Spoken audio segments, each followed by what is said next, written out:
નમસ્કાર, મુદ્દાની વાત જોવાની શરૂઆત આપ કરી ચૂક્યા છો। હું છું આપની સાથે વિકાસ મકવાણા અને હું છું મુફદ્દલ કપાસી। આજે મુદ્દાની વાતમાં વાત કરીશું ડોનાલ્ડ ટ્રમ્પના એ ટેરિફ બોમ્બ વિશે। જી હા, ડોનાલ્ડ ટ્રમ્પે આજે મોટો ધડાકો કર્યો છે। ડોનાલ્ડ ટ્રમ્પે જાણે કે પોતાની લુખ્ખી વ્યાપાર નીતિ દર્શાવી છે અને પોતાના સોશિયલ મીડિયા પ્લેટફોર્મ ટ્રુથ પર જાહેરાત કરી કે ભારતે 1 ઓગસ્ટથી અમેરિકામાં જેટલી પણ વસ્તુ મોકલવામાં આવે છે એના પર 25% ટેરિફ ચૂકવવો પડશે।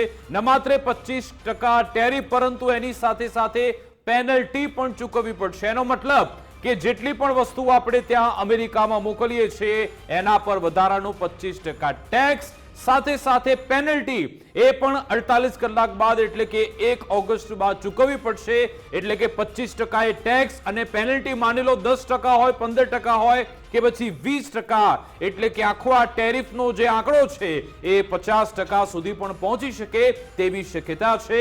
આ બધું તે સમયગાળામાં થઈ રહ્યું છે જ્યારે ભારત અને અમેરિકા એક ટ્રેડ ડીલ માટે આગળ વધી રહ્યા હતા। હમણાં 3 દિવસ પહેલા જ આપણા કેન્દ્રીય વાણિજ્ય મંત્રી પિયુષ ગોયલ સાહેબે આ બાબતે નિવેદન આપ્યું હતું કે આપણે એ બાબતે ચર્ચા થઈ રહી છે।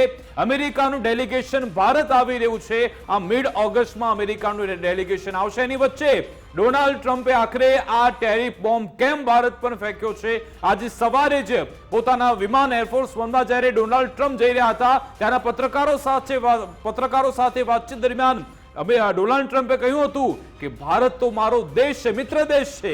આ મિત્ર દેશ પર આખરે કેમ 25% ટેરિફની ઘોષણા કરી એ વિશે પણ વાતચીત કરીશું અને એનો જીઓ પોલિટિક્સ એંગલ પણ આપણે એટલા માટે જોવો પડશે કારણ કે આ 25% ટેરિફ લગાવતાની સાથે ડોનાલ્ડ ટ્રમ્પે દાવો એ કર્યો છે, કારણ ધર્યું છે આગળ કે રશિયા સાથે સંબંધ સારા છે ભારતના। રશિયા પાસેથી આપણે હથિયાર ખરીદીએ છીએ, રશિયા પાસે ઓઇલ ડીલ કરવામાં આવે છે, એનર્જી સેક્ટરમાં આપણે એમની સાથે ડીલ કરીએ છીએ। એ ડોનાલ્ડ ટ્રમ્પને પેટમાં ખૂંચી રહ્યું છે, એના પેટમાં તેલ રેડાયું છે।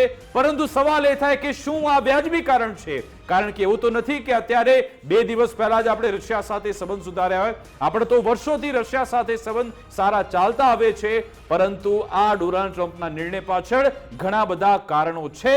એને ડીકોડ કરવાનો પ્રયત્ન કરીશું। ભારતનું જે એક્સપોર્ટ છે એના પર શું અસર થશે, ત્યાં અલગ અલગ જે આપણી પ્રોડક્ટ જાય છે એના પર શું અસર થશે, જીઓ પોલિટિક્સનો એંગલ શું છે, બજારમાં કેવા ફેરફાર આવી શકે છે, રૂપિયાનું જે મૂલ્ય છે એને કેવી અસર થશે, તમામ વિશે આપણે આજે વિસ્તારથી વાત કરીશું। મુફદ્દલ બિલકુલ। અને વિકાસ, જ્યારે આ વર્ષની શરૂઆતમાં ડોનાલ્ડ ટ્રમ્પ અમેરિકાની સત્તા પર આવે છે ત્યારે એના ભાથામાં મેક અમેરિકા ગ્રેટ અગેનના સૂત્ર સાથે ઘણા બધા તીર લઈને આવે છે। એમાંથી સૌથી જે અઘરું તીર જે એનું છે એ ટેરિફ તીર છે।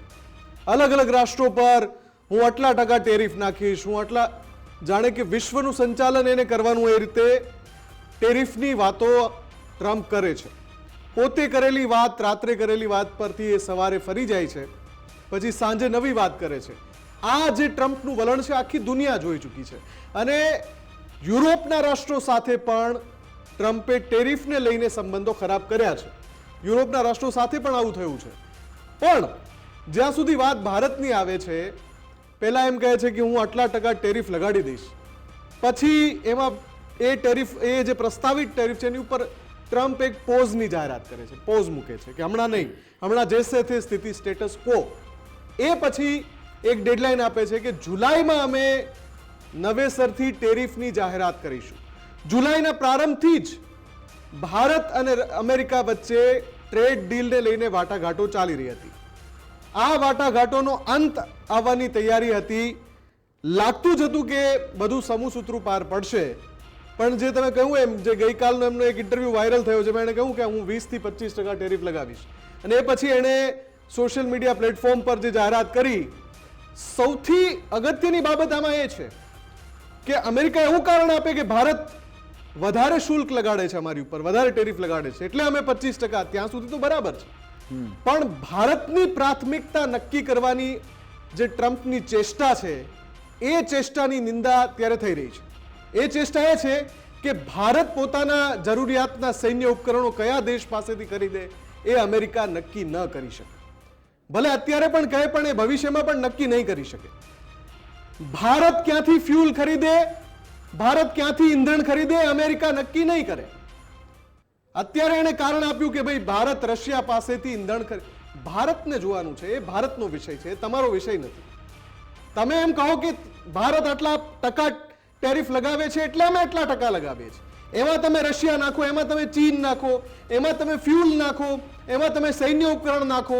એટલે આ લુખ્ખી વ્યાપાર નીતિ છે. એવો શબ્દ અમે જવાબદારી સાથે વાપરી રહ્યા છે કે આ ટ્રમ્પની લુખ્ખી વ્યાપાર નીતિ છે. અને આ દાદાગીરી જે કરી રહ્યા છે ટ્રમ્પ, એનો જવાબ આપવાની પણ ભારત તૈયારી કરી ચૂક્યું છે. અત્યારે સરકારની એક અગત્યની બેઠક ચાલી રહી છે. એ બેઠકમાં ચર્ચા વિમર્શ ચાલી રહ્યો છે. આગળનું જે વલણ છે ભારત સરકારનું એ પણ થોડા સમયમાં ખૂબ જ મહત્વનું રહેશે ને એટલે જ આ અત્યારના મોટા સમાચાર છે કે હવે ભારતનું પોતાનું સ્ટેન્ડ શું રહેશે. અમેરિકાએ આ ટેરિફની ઘોષણા કરી છે, 25% ટેરિફની જાહેરાત કરી છે ડોનાલ્ડ ટ્રમ્પે. હજુ સુધી સત્તાવાર રીતે એ આખો લેટર પરિપત્ર નથી આવ્યો, પરંતુ હવે ડોનાલ્ડ ટ્રમ્પે પોતાના સોશિયલ મીડિયા પ્લેટફોર્મથી જાહેરાત કરી છે. એટલે કે 1 ઓગસ્ટ એની અમલવારી તો થઈ જશે. સાથે સાથે હવે દંડ કેટલો હશે, પેનલ્ટી કેટલો હશે, કેટલી હશે, એના પર પણ નજર છે. આ આખો જ્યારે ઘટનાક્રમ થાય છે ત્યારે ઘણી બધી પ્રતિક્રિયા આવી. રાજકારણની પણ શરૂઆત થઈ ગઈ છે. કોંગ્રેસે પણ ઘણા બધા પ્રહાર કર્યા. અને જ્યારે વિપક્ષને તો દોડવું હોય અને ઢાળ મળી જાય એવો ઘાટ તો છે જ, પરંતુ ભારતમાં હમણાં જ વિદેશ મંત્રી અને આપણા જે વાણિજ્ય મંત્રી છે બંનેની એક મહત્વની બેઠક થઈ. એક આખું ડેલિગેશન એમની પણ બેઠક થઈ રહી છે કે આખરે આમાં આનો કાઉન્ટર શું હોવો જોઈએ. શું આપણે કાઉન્ટર ટેરિફ લગાવીશું કે પછી ડિપ્લોમેટિક ચેનલ ચાલુ કરવામાં આવશે કે પછી આમાં બીજો ત્રીજો કોઈ રસ્તો આમાં કાઢવામાં આવશે. અગાઉ આપણે જોઈ ચૂક્યા છે જાપાન સાથે આવું થયું હતું. જાપાન માટે અમેરિકાએ આવી જ આવા જ ટેરિફની જાહેરાત કરી હતી અને પછી શું થયું, જાપાન અને અમેરિકા વચ્ચે ટ્રેડ ડીલ થઈ ગઈ. શું ભારત સાથે પણ એવું થવાનું છે કે પછી આમાં જે રીતે ચાઇના અને અમેરિકાની વચ્ચે જે એગ્રેશન જોવા મળ્યું હતું, હવે કદાચ એવું એગ્રેશન ભારત અને અમેરિકા વચ્ચે પણ જોવા મળી શકે છે. સાથે સાથે આપણા જે ઉત્પાદકો છે એમને શું અસર થઈ શકે છે. આમાં કહેવાય રહ્યું છે કે પછી ઓટો ઇન્ડસ્ટ્રી હોય, ટેક્સટાઇલ હોય કે પછી જેમ્સ એન્ડ જ્વેલરી હોય, આઈટી સેક્ટર હોય, આ તમામ સેક્ટરને તેની અસર થઈ શકે છે. એટલા માટે જ આ તમામ બાબતો પર ચર્ચા કરવી જરૂરી છે. આપણી સાથે એક ગેસ્ટ જોડાયેલા છે, જગદીશભાઈ વ્યાસ. એમની સાથે પણ આપણે એનાલિસિસ કરીશું. સાથે સાથે જે કેટલીક પ્રતિક્રિયા આવી છે પહેલા એ સાંભળી લે. જગદીશભાઈ, આપની પાસે આવું એ પહેલા આપણી જોડે માર્કેટ નિષ્ણાંતથી એમની એક્સપર્ટની એક કમેન્ટ આવી છે, પહેલા એ સાંભળી લે. जितनी भी बात राष्ट्रपति ट्रंप ने अपने ट्रुथ सोशल के मैसेज पे बोली है भारत पे टैरिफ लगाने के लिए, वो सारी की सारी बातों का कोई भी जस्टिफिकेशन नहीं बनता है. उन्होंने ये कहा कि भारत बहुत ज़्यादा टैरिफ लगता है, जबकि औसतन टैरिफ जो भारत लगाता था वो मात्र 16-17% था. अमेरिका ने अब 25% और पेनल्टी की भी बात करी है. दूसरा, उन्होंने कहा कि भारत को बहुत ज़्यादा टैरिफ लगाता है, भारत दुनिया में ऐसा टैरिफ लगाने वाला है. भारत का स्ट्रक्चर ऑफ इकोनॉमी इस प्रकार का है. भारत में कृषि क्षेत्र मुख्य है. यहाँ 50% वर्कफोर्स एग्रीकल्चर से आता है. डेयरी का भारत सबसे बड़ा प्रोड्यूसर है. यहाँ छोटे छोटे किसान, छोटे छोटे डेयरी चलाने वाले, उनकी जीविका इस पर निर्भर करती है. ऐसे में हम अमेरिका को फ्री एंट्री नहीं दे सकते. अमेरिका को इस बात को समझना चाहिए. हमारा स्ट्रक्चर ऑफ इकोनॉमी और अमेरिका का स्ट्रक्चर ऑफ इकोनॉमी बिल्कुल फर्क है. तीसरा, उन्होंने बोला कि भारत रशिया से डिफेंस का सामान लेता है, एनर्जी लेता है. मैं समझता हूँ भारत रशिया की बहुत पुरानी दोस्ती है और हर देश को यह अधिकार है कि वो किससे डील करता है. इसमें कोई तीसरा देश, जिसको अंग्रेजी में कहते हैं टर्म्स, डिक्टेट नहीं कर सकता कि हम किससे व्यापार करेंगे, किससे नहीं करेंगे. हम किसी को यह अधिकार नहीं देते. अगर हमें तेल सस्ता मिल रहा है बाजार से तो हम उससे लेंगे. अगर हमें ईरान उधार दे रहा है तो हम उससे लेंगे. मुझे नहीं लगता कि आजकल के युग में और जैसा फ्री ट्रेड माहौल है, अमेरिका एक डेमोक्रेसी है, ऐसे में वो किसी के ऊपर ये लांछन लगाए कि आप उससे क्यों सामान लेते हैं, ये भारत को कतई स्वीकार नहीं है. अगर अमेरिका यहाँ से आगे पेनल्टी भी लगाता है क्योंकि भारत रशिया से डील करता है, तो मैं समझता हूँ उसकी भत्सना की जानी चाहिए. और आखिरी ये कि अमेरिका के डबल स्टैंडर्ड इसमें दिखते हैं, क्योंकि खुद रशिया से आज इतने साल बाद सैंक्शंस लगने के बाद आज भी $2 बिलियन का इंपोर्ट रशिया से है, कुछ ऐसे सामान का जो अमेरिका को कहीं और नहीं मिल पाता. तो ये दोहरे मापदंड हो गए. एक तरफ आप रशिया से खुद डील करते हैं, आप नेटो के थ्रू डील करते हैं, नेटो के देश भी लेते हैं, आप नेटो के सबसे बड़े मेंबर हैं. दूसरी तरफ आप दूसरे देशों पर उंगली उठाते हैं. मुझे लगता है जिनके घर शीशे के होते हैं उनको दूसरों पर पत्थर नहीं मारना चाहिए. એટલે કે બેવડા માપદંડ તમે ક્યારે પણ અપનાવી ન શકો, આ રીતની પ્રતિક્રિયા આવી છે. જગદીશભાઈ આપણી સાથે જોડાયેલા છે. જગદીશભાઈ, આ જે ડોનાલ્ડ ટ્રમ્પે ટેરિફ બોમ્બ ફેંક્યો છે, 25% ટેરિફ અને સાથે બીજી વધારાની પેનલ્ટી, એના પર આપની શું પ્રતિક્રિયા, આપ શું કહેવા માંગશો? હાજી, આપણને આ છેલ્લા 7-8 મહિનાથી જ્યારથી ટ્રમ્પ ઇલેક્ટ થયા છે ત્યારથી દરરોજ આપણે જોયા કરીએ છીએ કે એ વારે ઘડીએ કંઈક કહે છે કંઈ અને પછી બીજે દિવસે પાછો જુદું આવે છે અને આ વસ્તુમાં કોઈ નવાઈ નથી. હવે જ્યાં સુધીમાં ટેરિફનો સવાલ છે તો 25% ટેરિફ એમણે ઘણા બધા દેશોને લગાડેલો છે. એટલે અને ખાસ કરીને સાઉથ ઇસ્ટ એશિયાના બધા દેશોને ટેરિફ એણે લગાડેલો છે આટલો. હવે ભારતની વાત કરીએ તો ભારતની એ એમ કહે છે કે ડેફિસિટ $4.7 બિલિયન ડેફિસિટ છે, માટે થઈને મારે વધારે ઝડપથી કરવું છે અને ટોટલ 500 બિલિયન સુધી એને 3 વર્ષની અંદર વધારવું છે. હવે આમ જોવા જઈએ તો જે વર્લ્ડ ટ્રેડ રિસર્ચ ચાલી રહી છે કે જે દુનિયાના બધા ટ્રેડ સાથે એ રિસર્ચ થઈ રહી છે, એ લોકો એમ કહે છે કે એકચ્યુઅલી એટલી ડેફિસિટ છે જ નહીં, કારણ કે અમેરિકાની સર્વિસીસ અને આર્મ સેલ્સના એ લોકો એમાં અકાઉન્ટ કરતા નથી. માટે થઈને જો એ ગણે તો કોઈ ડેફિસિટ રહેતી નથી અથવા બહુ જ ઓછી ડેફિસિટ રહે છે. હવે બીજું ખાસ એ છે કે અમેરિકા $41 બિલિયન ને આપણે એને વેચીએ છીએ અને એની સામે $87 બિલિયન એ આપણે સામાન એને આપીએ છીએ. એટલે ડેફિસિટ છે અત્યારે ઓન પેપર, પરંતુ ભારત દર વર્ષે 6%થી વધારે એક્સપોર્ટ ગ્રો કરી રહ્યું છે. હવે એક વસ્તુ હકીકત છે કે ભારતનો સૌથી મોટો ટ્રેડ એમાઉન્ટની અંદર ટ્રેડ ગણીએ તો અમેરિકા સાથે છે, માટે થઈને આપણા માટે જરૂરી છે. હવે ટ્રમ્પની પર્સનાલિટી જુઓ તમે તો એણે એશિયન કન્ટ્રીઝ સાથે ઘટાડ્યા છે, પરંતુ જેમ કે પહેલાં શરૂઆતમાં ચાઇના સાથે એણે કહ્યું કે હું 50%, 70%, 100% લગાડીશ અને પછી ઘણો બધો કોમ્પ્રોમાઇઝ કરવો પડ્યો, કારણ કે અમુક જે માલ એ ચાઇનાથી આવી રહ્યો છે એ અમેરિકાને ખાસ જરૂર છે અને એમાંય ખાસ કરીને એક સેમિકન્ડક્ટર માટેના જે છે. હવે એ જ પ્રમાણે પોઝિશન ભારતની છે કે ભારત એક બાજુથી અમેરિકા ઈચ્છે છે કે ચાઇનાની ઘણી બધી કંપનીઓ હવે એશિયન કન્ટ્રીઝમાં મેન્યુફેક્ચરિંગ કરે, કારણ કે અમેરિકા પાસે એટલું ઇન્ફ્રાસ્ટ્રક્ચર છે જ નહીં કે મેન્યુફેક્ચરિંગ કરે અને અમેરિકાનું જે મેન્યુફેક્ચરિંગ જો કન્ઝ્યુમર કરવા જાય તો એ વર્લ્ડમાં ક્યાંય પોસાય એવું નથી. એટલે એમની ઈચ્છા એ ખરી, એટલા માટે જ કે આપણે જોયું કે આઈફોન, એપલ ફોન્સ અહીંયા આગળ ઇન્ડિયામાં બનતા થઈ ગયા વધારે. હવે આ રીતે એક બાજુ એવું ઈચ્છે છે કે અમેરિકાની કંપનીઓ ભારતની અંદર કરે, એક એફોર્ડેબલ થાય અને ભારત સાથેના રિલેશન સારા છે, અને બીજી બાજુ આ રીતે ટેરિફ નાખે છે. એટલે મને એમ લાગે છે કે આ ટેરિફમાં પણ કોમ્પ્રોમાઇઝ કરવાનો આવશે જ, કારણ કે એને ખબર પડશે. જગદીશજી, અત્યાર સુધી અલગ અલગ રાષ્ટ્રોમાં એણે પહેલા જાહેરાત કરીને પછી પાછું એને જ નમવું પડ્યું છે. જ્યાં સુધી ભારતની વાત છે, આપને શું લાગે છે ભારતનો રિસ્પોન્સ શું હશે? કેમ કે અત્યારે એક અગત્યની બેઠક તો સરકાર કરી રહી છે, વાણિજ્ય મંત્રી લઈ જ રહ્યા છે એ બેઠક.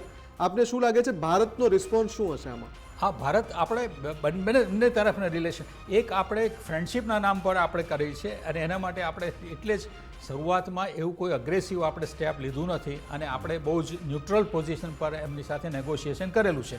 બીજી બાજુ હવે આપણે એક થોડા અગ્રેસિવ પણ થઈ શકીશું, કારણ કે અમેરિકાને જો એની ઇકોનોમી અંદરથી એ લોકોને સારું કરવું હોય તો ભારત સૌથી વધારે સારામાં સારી ચોઇસ છે અત્યારે. એટલે એના માટે એને કોમ્પ્રોમાઇઝ કરવો જ પડશે અને કોમ્પ્રોમાઇઝ કરવા માટે ટ્રમ્પે બધાની સાથે કરવા જ પડ્યા છે. બધા સાથે કરવા પડ્યા. વિયેટનામ જેવો નાનો દેશ, પરંતુ એ સેમિકન્ડક્ટર એટલો બધો સપ્લાય કરે છે કે જેની ઉપર એવી કંપનીઓ છે કે જ્યાં $1 ટ્રિલિયન પ્લસનું તેનું ટર્નઓવર છે. એટલે આખી ઇકોનોમીને ડિસ્ટર્બ થઈ જાય અને ત્યાં આગળ પછી એટલા બધા મોંઘું થઈ જશે. એટલે મને એમ લાગે છે કે આ એક ઉભરો છે, એને કરેક્શન કરવા જ પડશે. અને નહીં તો જગદીશજી, દેશના ઇકોનોમિસ્ટ પણ જાણે છે કે જે સ્ટ્રક્ચર છે ઇકોનોમીની, ભારતના અર્થતંત્રનું જે માળખું છે અને અમેરિકાના અર્થતંત્રનું જે માળખું છે એમાં વિસંગતતાઓ છે. બંને માળખા સરખા નથી. એટલે જ ભારત જે લગાવે છે, જે ટેરિફ અમેરિકા ઉપર, એ વધારે લગાવે છે. આટલી સામાન્ય સમજ ત્યાં ટ્રમ્પને કોઈ આપી શકતું નથી કે બધી આ ટ્રમ્પની હવાબાજી જ છે? ના, ટ્રમ્પ હંમેશા વધારે મોટી જ વાત કરે છે અને પછી ધીરે રહીને એ ઓછું કરે છે. આ આપણે એને જાપાન સાથે કરી જોયું, એને ચાઇના સાથે કરી જોયું, એને બધી રીતે. એટલે રિસ્પોન્સ પર આધાર રાખે છે ને. કે હા. સામેવાળો દેશ કેવો રિસ્પોન્સ આપે?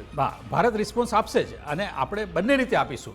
એક આપણે નેગોશિએશન રીતે, કારણ કે ઓગસ્ટની 25મી એમનું ડેલિગેશન આવી રહ્યું છે. ભલે ડેલિગેશનની પ્રાયોરિટી એ છે કે તે એ લોકોની એગ્રીકલ્ચર પ્રોડક્ટ્સ અને એ લોકોની બીજી પ્રોડક્ટ્સ જે આપણે નથી લેતા એના માટે આગ્રહ કરવાના છે, કે જેમાં ભારતે એમાં નેગોશિએશન કરવાની ના પાડી છે કે આપણને એટલી જરૂર નથી. પરંતુ એટ ધ સેમ ટાઈમ એ લોકોને આ પણ રિયલાઇઝ કરવું પડશે આ 3 વીકની અંદર કે ભારતને ડિસ્કાઉન્ટ કરવું જ પડશે, ઓછા ટેરિફ પર આવવું જ પડશે, તો જ કે અમેરિકાની કંપનીઓ અહીંયા આગળ મેન્યુફેક્ચર. બીજું કે જે કંપનીઓ અમેરિકાની કંપનીઓ અહીંયા મેન્યુફેક્ચરિંગ કરશે એ પાછી અમેરિકા મોકલશે, એની ઉપર ટેરિફ લાગશે કે નહીં, એ એક મોટો પ્રશ્ન છે. એમાં મોટો બિલિયન્સ ઓફ ડોલરનો ફરક પડે છે. હવે જેમ કે ઇન્ડિયાનું એક્સપોર્ટ ટોટલ $824 બિલિયન છે, એમાં આપણે એમાંનું 47 એટલે લગભગ 6% આ ગ્રોથ પ્રમાણે આપણે વધી રહ્યા છીએ. અને તે સિવાય આપણે નેગોશિએશનમાં કહેલું છે કે અમે 4 વર્ષની અંદર 500 બિલિયન સુધી જઈશું, કારણ કે જો અમેરિકાની કંપનીઓને મેન્યુફેક્ચરિંગ આપણે અહીંયા કરીએ તો ભારતને ફાયદો એ છે કે આપણી પાસે સ્કિલ લેબર છે, આપણી પાસે જનરલ લેબર છે, અને આપણી પાસે એક્સપોર્ટ પણ છે. પણ મને ખાલી ફિયર એ જ છે કે એક આઈટીને જે નુકસાન થશે આના અત્યારે એ સૌથી વધારે છે, કારણ કે આઈટીનું ટોટલ ટર્નઓવરના 85% એક્વિટી અમેરિકાથી આવે છે. ઓકે. અને 15%માં જે એને ભારતમાં એની પાસે છે. એટલે એ જોવા જઈએ તો આઈટીની ઇન્ડસ્ટ્રીઝ $150 બિલિયન છે. એટલે આને આપણી ડોમેસ્ટિક 45 બિલિયનની છે. એટલે ટોટલ એના માટે મોટો અસર થવાની છે. બીજી ફાર્માસ્યુટિકલ્સને અસર થવાની છે. બાકી આમ જોઈએ તો ભારતની ઇકોનોમીને એટલી બધી અસર થવાની નથી, કારણ કે ભારત એક્સપોર્ટ ઉપર ડિપેન્ડ નથી. જ્યારે ઘણા બધા એશિયન કન્ટ્રીઝ એ લોકોનો 70, 80, 90% એ લોકો એક્સપોર્ટ ઉપર ડિપેન્ડ છે. એટલે એમને ટેરિફ માટેનું વધારે ફફડાટ છે, જ્યારે ભારતને નથી. હવે જે રીતે અમુક સાથે એણે કરવું જ પડ્યું ચાઇના સાથે, કે ભાઈ એ રેર અર્થ અમુક પ્રોડક્ટ્સ જો નહીં આવે તો અમેરિકાની ઇકોનોમીને બહુ મોટી અસર થવાની છે. માટે થઈને એણે બહુ લાર્જ એમાઉન્ટ ઓફ કોમ્પ્રોમાઇઝ કરવો પડ્યો. એ જ પ્રમાણે ભારતમાં કરવો જ પડશે, કારણ કે એને જો ભારતની અંદર ડેવલપમેન્ટ્સ, ભલે એક બાજુ દોસ્તીની વાત કરે બરાબર છે, આજે પણ કહી છે કે ભારત મિત્રતા સારી છે, ડેમોક્રેસી, પણ એટ ધ સેમ ટાઈમ મિત્ર દેશ કહીને મનમાની કરે છે ટ્રમ્પ. પણ હવે જે એક સવાલ જે અત્યારે બધા જ પૂછી રહ્યા છે કે ભારતીય શેર બજાર કેવી રીતે રિએક્ટ કરશે, કેમ કે જેમ આપણે કહ્યું ને કે ઘણી બધી બાબતો તલસ્પર્શી લેમેનને ખબર નથી હોતી. જનતા શું સમજે કે ભાઈ 25% ટેરિફ લગાવી દીધું, કાલે માર્કેટ ક્રેશ. આમાં ઇન્વેસ્ટર જે નાના પોર્ટફોલિયો વાળા રોકાણકારો છે એ પણ આવી ગયા. એને પણ એવું લાગે છે કે ભાઈ 25% ટેરિફ લગાવી દીધો એટલે કાલ તો પૂરું. આ જે ભ્રમણા છે એ માર્કેટ કેવું રિએક્ટ કરશે, આપને શું લાગે છે? આ માર્કેટ આવતીકાલે રિએક્ટ કરશે જ. આ પહેલાં પણ જ્યારે એણે ટેરિફની વાત કરી હતી ત્યારે રિએક્ટ થયું હતું, અને પછી બીજે દિવસે એની સામે જોઈએ તો અમેરિકાના માર્કેટને કોઈ જ અસર નથી. ઇવન આજે પણ એમનું માર્કેટ સારું છે. એટલે એક ટેમ્પરરી આપણને ડાઉનફોલ લાગશે આટલો અઠવાડિયા પૂરતું, પરંતુ ભારત પછી હંમેશા પાછું પોતાની પોઝિશન પર આવે છે, કારણ કે આપણો પોતાનો ગ્રોથ વધારે સારો છે. આપણી લીટી દુનિયામાં આપણે વધારી રહ્યા છીએ, અને એના માટે થઈને ધીરે ધીરે એવી પોઝિશન છે કે આપણું શેર માર્કેટ કદાચ ફોરેન ઉપર એટલું બધું ડિપેન્ડન્ટ નથી અત્યારે. ભલે ટેમ્પરરીને આપણને આવું લાગ્યા કરે. એટલે જરૂરી એ છે ફક્ત ને ફક્ત 2 ઇન્ડસ્ટ્રીઝને મને એમ લાગે છે કે આઈટી અને એક ફાર્માસ્યુટિકલ્સને ઇમિડિયેટ શોક લાગશે.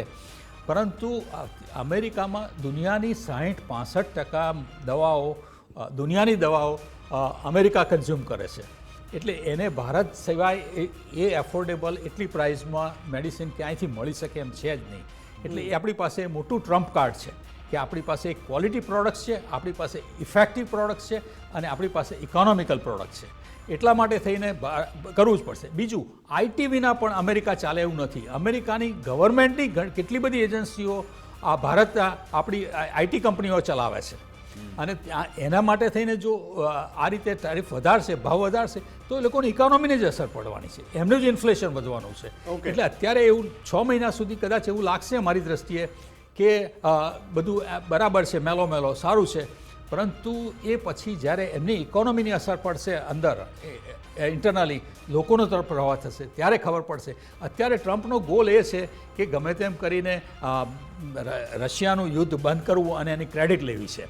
એટલે હવે એના માટે થઈને ટ્રાયેંગલ તરીકે એ ભારત ઉપર શોટ મારે છે કે ભારત જેવા દેશ એટલે જેટલા બીજા દેશ એ લોકોને હું પેનલ્ટી લગાડી છે. એટલે આ એક એની સ્ટ્રેટેજી છે, પણ એ બિઝનેસ સ્ટ્રેટેજી લાગે છે, પણ ડિપ્લોમેટિકલી એ વસ્તુ કામ થઈ શકે એમ નથી એમ હું માનું છું. બિલકુલ. આ બધાની વચ્ચે રાજકીય પ્રતિક્રિયા આવવાની પણ શરૂ થઈ ગઈ છે. અપેક્ષા મુજબ જ કોંગ્રેસે આને નબળી વિદેશ નીતિ સાથે જોડીને આકરા પ્રહાર કર્યા છે. ભાજપની પણ પ્રતિક્રિયા આવી ગઈ છે. ભાજપે કહ્યું, શાસક પક્ષ ખુદ કહી રહ્યો છે કે ટ્રમ્પનો નિર્ણય દુર્ભાગ્યપૂર્ણ છે. એટલે કે શાસક પક્ષ પણ આ જે ટ્રમ્પની જે જાહેરાત છે એને દુર્ભાગ્યપૂર્ણ ગણાવી રહી છે. પણ કોંગ્રેસની શું પ્રતિક્રિયા આવી એકવાર સાંભળી લઈએ. इसके बारे में आज सवेरे ही राहुल गांधी जी ने आगाह कर दिया था, जब आप लोगों से उन्होंने संसद से निकलते हुए बात करी थी और कहा था कि अभी देखिएगा कैसी ट्रेड डील होती है. इससे ज़्यादा भयावह और बुरी खबर हिंदुस्तान की अर्थव्यवस्था के लिए, हमारी इकोनॉमी के लिए नहीं हो सकती थी. 25% टैरिफ लगाया गया है और साथ ही में पेनल्टी लगाई गई है रूस से तेल खरीदने के लिए, रूस से आर्म्स एंड एम्यूनिशन खरीदने के लिए. इस सब का क्या मतलब है? इस सब का मतलब ये है कि इसका सबसे बुरा प्रभाव हमारी इकोनॉमी पर, हमारे एक्सपोर्ट्स पर, हमारे प्रोडक्शन पर और इन टर्न हमारी जॉब्स पर, हमारी नौकरियों पर पड़ने वाला है. ये दो चीज़ों का सूचक है. ये सूचक है हमारी बिल्कुल विफल ध्वस्त विदेश नीति का. और एक सवाल आज सबके मन में उठता है कि मोदी जी बिना इनवाइट के लपके हुए ट्रंप जी से मिलने गए थे, उसका क्या फ़ायदा हुआ? देश का हित कहाँ है? देश के लिए आपने क्या किया? पीयूष जी 8-10 दिन अमेरिका घूमते रहे, फोटो पोस्ट करते रहे, थम्स अप दिखाते रहे, 25% टैरिफ हम पर लग गया है. आपने हाउडी मोदी, नमस्ते ट्रंप, अब की बार ट्रंप सरकार, सब तरह के नारे लगा डाले. आपने तो चुनौती नहीं स्वीकार करी नेता विपक्ष की, जब उन्होंने कहा कि आप ट्रंप का नाम लेकर बोलिए अगर आपके अंदर हिम्मत है कि ट्रंप झूठ बोल रहे हैं. 30 बार ट्रंप बोल चुके हैं कि मैंने सीज फायर कराया. ट्रंप हमारे लोगों को हथकड़ियां लगा के भेजते हैं और अब ट्रंप ने 25% टैरिफ हम पर थोक दिया है. ये कायदे से ये सारे माइक हमारे प्रधानमंत्री जी, हमारे गृह मंत्री जी के पास जाना चाहिए था. हम तो उनके साथ खड़े हैं. मैंने आज भी सदन में एक प्रस्ताव रखा है राज्यसभा में, call him the greatest liar of the century. उस प्रस्ताव को स्वीकार करिए. ये व्यक्ति आपे से बाहर हो रहे हैं और ये हिंदुस्तान की किसी सरकार को डिमीन नहीं कर रहे हैं, हिंदुस्तान को डिमीन कर रहे हैं. लेकिन पता नहीं क्यों मेरी सरकार चुप है, आर ले रही है. अरे साहब, एक शाम खाएंगे लेकिन किसी की चौधराहट नहीं सुनेंगे. ये बनाइए हिंदुस्तान.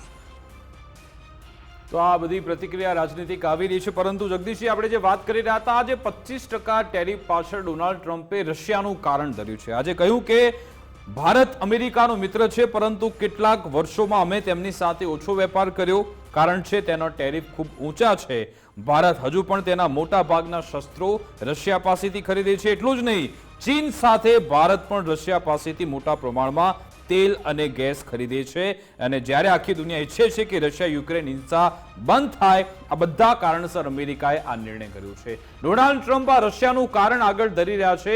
શું એની કોઈ ગિમિક છે કે પછી એના મનમાં બીજું કંઈક ચાલી રહ્યું છે? હાજી, આ એક ઇન્ટરેસ્ટિંગ છે કે ભારત આ હમણાંથી જ ત્યાંથી ઓઇલ ખરીદે છે એવું નથી. આપણે ઈરાન સાથે પણ સારા સંબંધો છે, ત્યાંથી પણ સારા ક્વોન્ટિટીમાં આપણે ખરીદીએ છીએ. રશિયા સાથે પણ સારી રીતે કરીએ છીએ. ઘણા બધા યુદ્ધના સાધનો પણ આપણે બહુ સારો રિલેશન્સ છે રશિયા સાથે. અને આ વસ્તુ નવીન નથી, જાણીતી છે. પરંતુ ઘણા વખતથી ટ્રમ્પ ટ્રાય કરી રહ્યા છે કે હું આ રીતે એક દિવસની અંદર, એક અઠવાડિયાની અંદર એ યુદ્ધ બંધ કરાવી શકીશ. એ કરવામાં સક્સેસફુલ ગયા નથી. એમણે ઘણા બધી પ્રયત્ન કરી જોયા છે. એટલે હવે એને એમ છે કે ગમે તેમ કરીને, કારણ કે હમણાં નેટોની મિટિંગમાં એક જાહેરાત કરી અને એમણે સજેસ્ટ કર્યું હતું અને એ નેટોએ એક્સેપ્ટ પણ કર્યું હતું કે આપણી જીડીપીના 5% આપણે ડિફેન્સમાં વાપરીશું. એટલે અમેરિકાનો ગોલ એ છે કે એમને એ રીતે શસ્ત્રો વેચાય, કારણ કે એ સિવાય એમને વેચવા માટે છે શું એમની પાસે. એટલે એ રીતે કરતાં એણે પ્રેશર મૂક્યું છે રશિયા ઉપર. અને રશિયાને આ સીધું ડાયરેક્ટ કંઈ કરી શકતા નથી, કારણ કે પુતિન એટલા બધા ટફ છે કે અત્યાર સુધી એને કોઈ એનો ભાવ આપ્યો નથી. એને ફોન ઉપર પણ આ રીતે બધી વાતમાં કોઈ કન્ક્લુઝન કર્યું જ નથી. ઇવન 30 દિવસના સીઝ ફાયર માટે પણ એ અગ્રી થયા નથી. એટલે હવે એને કરવા માટે થઈને એ દુખે છે પેટ ને કૂટે છે માથું. એટલે હવે એમ છે કે હું બીજા કન્ટ્રી દ્વારા પ્રેશર આપી શકું કે આ રીતે એમને પેનલ્ટી લગાડું અને આ કરું. હવે કેટલા હદ સુધી સક્સેસફુલ જશે એ એક પ્રશ્ન છે, પરંતુ ભારત પોતાની લીટીને પકડી રાખશે અને મને એમ લાગે છે કે એની કોઈ અસર ભારતને અને આપણી પાસે જાપાનનું ઉદાહરણ પણ છે. જાપાન પર જ આવું ટેરિફ લગાવ્યું હતું ને પછી બંને વચ્ચે ટ્રેડ ડીલ થઈ ગઈ. ચાઇના સાથે પણ ટ્રેડ ડીલ થઈ ગઈ અને હવે અમેરિકા સાથે પણ આપણી છઠ્ઠા રાઉન્ડની વાતચીત આ 25 ઓગસ્ટે જ્યારે થવા જઈ રહી છે, તો શું આ એ જે બેઠક થવાની છે એના માટે પહેલાથી આ મસલ ફ્લેક્સિંગ થોડું ડોનાલ્ડ ટ્રમ્પ કરી રહ્યા છે એવું આપને લાગે છે? હા, એટલે પહેલાં તો એમ કે વધારે માગવામાં શું વાંધો છે, પછી જરૂર પડશે તો આપણે ઘટાડીશું. એટલે એક art of negotiation, business negotiation છે. હવે જાપાન અમેરિકામાં સૌથી વધારે વેચાતી કાર જાપાનીઝ છે, એટલે જાપાનને ચાલે એવું નથી. એ જ પ્રમાણે ઘણી બધી પ્રોડક્ટ્સ, ચાઇનાની પ્રોડક્ટ્સ અમેરિકા, એના વિના અમેરિકાના ટેકનોલોજી ચાલે એવી નથી. એ જ રીતે ભારતમાં પણ એવું હાલત છે કે અમુક વસ્તુને જો એણે ભારતમાં લાવી હોય અને ત્યાંની ઇકોનોમીને સારી કરવા માટે થઈને જો એને કરવું હોય તો ભારત સાથે સપોર્ટની જરૂર છે જ અને રહેશે જ. કારણ કે ભારત એક બહુ જ મોટું માર્કેટ છે અને માર્કેટ બે રીતે છે. એક કન્ઝમ્પશન તરીકે માર્કેટ છે મોટું અને મેન્યુફેક્ચરિંગ તરીકે, એક્સપોર્ટર તરીકે આપણે ઘણું બધું વધારી શકીએ એમ છે.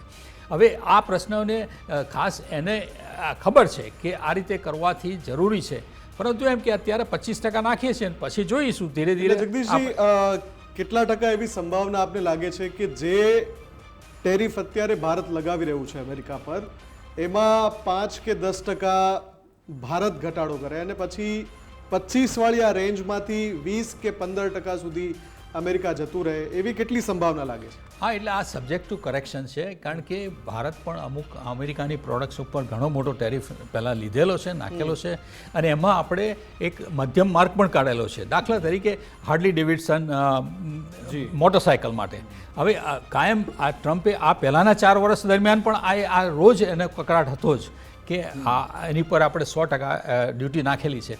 તો આપણે શું કર્યું કે ધીરે રહીને એ હાર્લી ડેવિડસન મેન્યુફેક્ચરિંગ જ અહીંયા શરૂ કરી દીધું. હવે ટ્રમ્પ ખુશ છે કે એ રીતે ભલે ભારતને ઇકોનોમીમાં ફાયદો થશે, એને એમ્પ્લોયમેન્ટ થશે, પરંતુ એક એફોર્ડેબલ પ્રોડક્ટ, અમારી પ્રોડક્ટ્સ અવેલેબલ થશે, એને લીધે વધારે વપરાશે. એટલે શરૂઆતમાં તો કંઈક કરે છે, પણ પછી ધીરે રહીને પોતે સમજે છે કે આ એક અમેરિકા માટે પણ ફાયદાની વાત છે. એટલે હવે અત્યારે એમનું પ્રાયોરિટી શું છે કે અત્યારે $37 ટ્રિલિયન દેવું છે અમેરિકાને. $1 ટ્રિલિયન 12 મીંડા. એટલે હવે એને ઘટાડવું છે. એને જે ટ્રેડ ડેફિસિટ, એક જ એનું પાસે વેપન છે કે એનાથી આપણે અમેરિકામાં થોડી ઇકોનોમી, પરંતુ કદાચ એ કેલ્ક્યુલેશન ખોટું પણ પડે, કારણ કે બધા દેશો જો આ રીતે એની સામે બધાની જોડે બગાડશે તો બહુ મોટી મુશ્કેલી થવાની છે ને.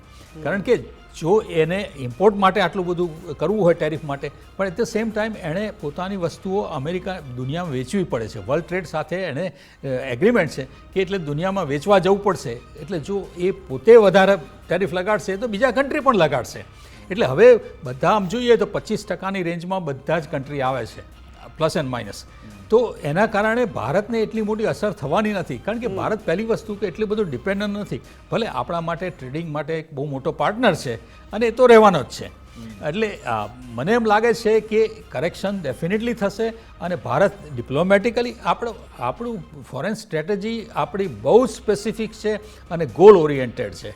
એટલે આપણે જે કર્યું છે ભારતે અત્યાર સુધીમાં. ઠીક છે સાહેબ, અંતિમ સવાલ કે હવે આપણે આને ન્યુટ્રલાઇઝ કરવું હોય અથવા તો એને કાઉન્ટર કરવું હોય તો ભારતનું શું સ્ટેન્ડ રહી શકે છે 20 સેકન્ડમાં? હા, ભારત અમુક પ્રોડક્ટ્સમાં એ ડ્યુટી ઘટાડે, એક વસ્તુ છે. બીજું કે આપણે અત્યારે આર્મ સેલ્સ બધેથી આપણે લઈએ છીએ, આપણે પણ આપણે ઇલેક્ટ્રોનિક્સ પાર્ટ્સ વેચીએ છીએ. એ બહુ મોટો આપણો ગ્રોથ છે અને $150 બિલિયન મોટું માર્કેટ છે આ એનું, આઈટીની જેમ. તો એમાં પણ આપણે ભાગ લઈ અને અમેરિકાને આપણે હેલ્પ કરી શકીએ એમ છે. અને આપણે જો થોડી અમુક પ્રોડક્ટ્સમાં આપણે ઘટાડેલી જ છે ઓલરેડી, અને હવે પણ અમુક પ્રોડક્ટમાં આપણે ઘટાડી શકીશું. પણ એ સિવાય સિવાય અમુક પ્રોડક્ટ્સ આપણે જે બીજા દેશોમાંથી લાવીએ છીએ એના બદલે અમેરિકાથી, કારણ કે અમેરિકાએ હમણાં આ ટ્રેડિંગ ડેફિસિટમાં આપણે કહેલું છે કે અમે 5 વર્ષની અંદર $500 બિલિયન સુધી જઈશું, એટલે આપણે એના માટે આપણે વાંધો પણ નથી. અને એ સામે અમેરિકાની ઘણી બધી પ્રોડક્ટ્સ આપણે મેન્યુફેક્ચરિંગ કરીશું, એટલે મને એમ લાગે છે કે ફ્યુચરમાં કોમ્પ્રોમાઇઝ થશે, ઘટશે અને ભારતને એટલે એક હાથ લે એક હાથ દે એવી નીતિથી આપણે આગળ વધવું પડશે. બિલકુલ, આભાર જગદીશજી અમારી સાથે જોડવા બદલ, સમય ફાળવવા બદલ. તો આ ફટકેલા ટ્રમ્પની લુખ્ખી વ્યાપાર નીતિ 25% ટેરિફની જાહેરાત પ્લસ પેનલ્ટીની પણ જાહેરાત કરી છે. 1 ઓગસ્ટથી તેની શરૂઆત થશે. હવે ભારત તેને કેવી રીતે કાઉન્ટર કરે છે, કેવી રીતે ન્યુટ્રલાઇઝ કરે છે તેના પર પણ નજર રહેશે. અને સૌથી મહત્વની વાત, ભારત અને અમેરિકા વચ્ચે ટ્રેડ ડીલ થવા જઈ રહી છે એના પર પણ નજર રહેશે કે આખરે આ ટ્રેડ ડીલમાં જે અલગ અલગ પેજ ફસાયેલા છે, ડેરી પ્રોડક્ટ્સ હોય કે પછી મેડિકલ ડિવાઇસ હોય કે પછી FDI હોય, આ તમામ પર પણ આખરે શું નિર્ણય લેવામાં આવે છે એના પર પણ નજર રહેશે. અમારી વિશેષ રજૂઆત અંતર્ગત બસ આટલું જ. આપ જોતા રહો ગુજરાત ફર્સ્ટ ન્યૂઝ. નમસ્કાર.